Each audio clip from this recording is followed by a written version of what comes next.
Hello everybody, this is Tim here again, here with another episode of BoomStick Critique, here with another Bond review. Now, if you don't know how I do my reviews or how I judge films, what I do basically is I look at a film, and for whatever it's trying to be, I judge it at how good it succeeds at that, plus the character development and the plot development and all that other shit, editing, whatever.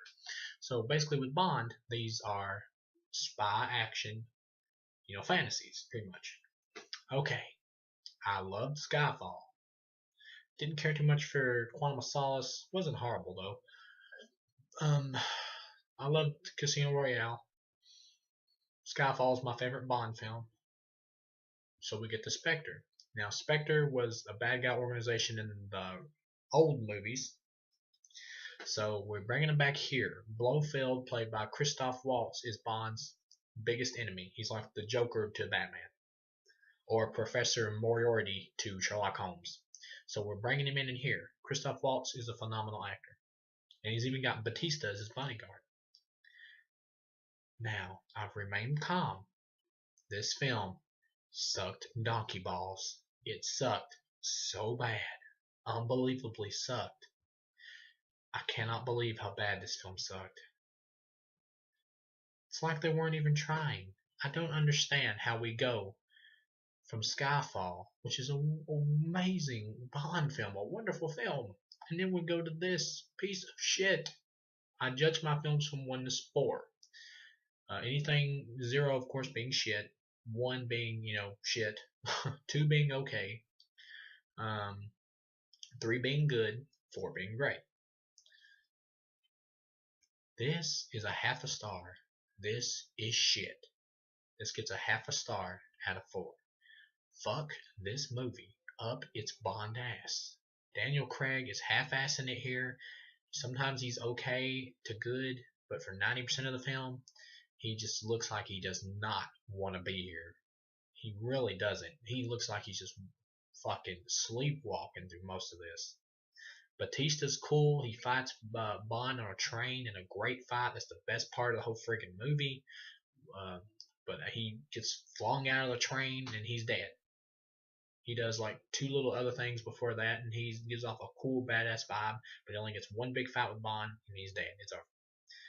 The worst sin that this movie commits, the worst, is they cast Christoph Waltz, phenomenal actor. I love him in everything that the fucker's been in. He's great. They cast him as Blofeld. Amazing casting. Great idea. He's in 1 scene, like in the first act, and then he fucking disappears until the end. He is wasted so badly, fucking wasted, that it's unbelievable. I cannot understand this. I can't fathom this. If you're wondering why I'm real jittery, it's because I can't believe what I just watched. I can't believe this. How do you do this? Who in their fucking right mind would take James Bond's most popular villain, write a story about him, have him appear once in the first act, disappear for the whole fucking movie, and then come back at the end? What sense does that make? I can't believe this shit. And then to top it all off, they rewrite Blofeld's backstory. Here, he's Bond's stepbrother from from back in the day, who is psychotic and is coincidentally turned into Bond's greatest enemy and has been manipulating everything since Casino Royale from behind the scenes because he hates Bond because his dad liked to teach him to ski and paid more attention to him when he was a child than he did him. Okay, what? That's so fucking stupid. There's a great scene in the movie though where Christoph Waltz is torturing Daniel Craig. He's got him like tied up to this chair, and these like little fucking drills are going inside of his head. It looks horribly painful, horrible. That's a good scene. That shows you how torturous Blofeld can be. And Christoph Waltz, when he is here, he plays him good, except when he goes a little bit too like overly Christoph Waltz-ish, where he gets too goofy and he starts looking at Bond and going cuckoo, cuckoo, and I'm like, what the fuck is that? What is that? It's like they let him go too over the top at least twice in the movie, and it just comes out weird. Blofeld is a great villain. He's great, but he's fucking wasted. He shows up at the end. blows up this place Bond is at. Bond gets away. Blofeld's flying off in a helicopter. It's the middle of the night. Bond has a pistol. The helicopter's way up in the fucking sky. Bond points the pistol and is somehow able to pinpoint an exact location to shoot on it to cause it to crash. And Blofeld just comes crawling out of it. And then that's it. He's captured. And there's this woman in the movie where they try to force a love story, like an actual love story, not like Bond like just banging somebody and being done with it. They try to force an actual love story, like the Tracy Bond character from the old movies, with him actually falling in love with this girl. But they have no chemistry whatsoever, and they meet for just like a day, and then the next day, she's she's like, "I love you." I'm like, what the fuck? It feels like part of this movie was deleted, and it feels like this script was rewrote all the way to hell and back or something. Something's fucked up majorly this movie. I don't know. There has to be deleted scenes. Has to be. There has to be an extended version of this film somewhere on the cutting room floor.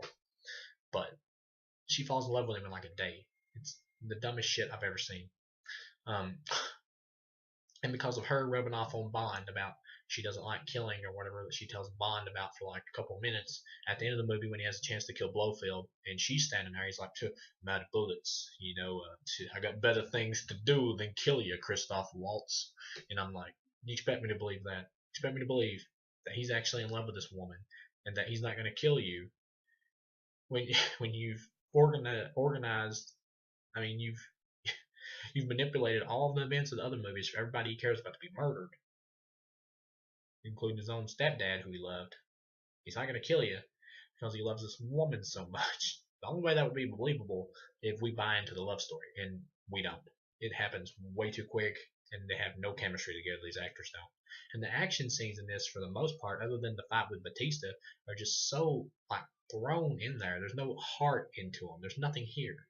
Now, this movie is directed by Sam Mendes, who also did Skyfall, and you could tell he was really trying with Skyfall because it's a great film, and you can tell here that he is either here for a paycheck or he's just fucking had so much studio pressure and stuff that he's just exhausted because there's like no heart or enthusiasm in this film. It really feels like just a walk-on film, like they just threw it together just real quick to get it over with.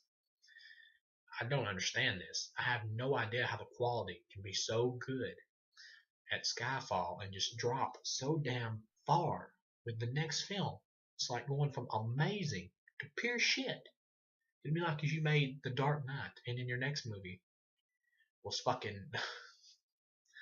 I mean, what's a good example? It's like if you made The Dark Knight and your next movie was Batman and Robin almost. That's about like what this is. It's honestly. I mean, it's not as bad as Batman and Robin. It's pretty fucking close. The difference between this and Batman and Robin is that Batman and Robin was just stupid, so freaking stupid. This is lazy. This film screams of laziness. Like nobody put much effort into it. I just can't believe how bad this is. A half a star. There's no effort put in this film at all.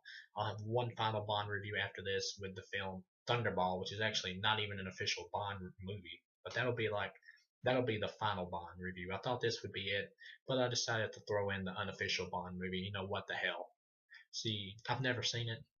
I've never seen this one either. This is my first time just watching it, and it sucked. So, as far as the Daniel Craig movies go, I think he'll be back for at least one more as Bond. I think that's obvious. Another problem with this movie is that Bond quits the MI6 organization or whatever at the end, and they want us to actually believe that he's quit, but it's a useless ending because we know he'll be back in the next movie, so it's fucking useless. Half star, worthless piece of shit. Never gonna watch it again. Hopefully Thunderball is at least a little bit better than this. I'll see you guys then.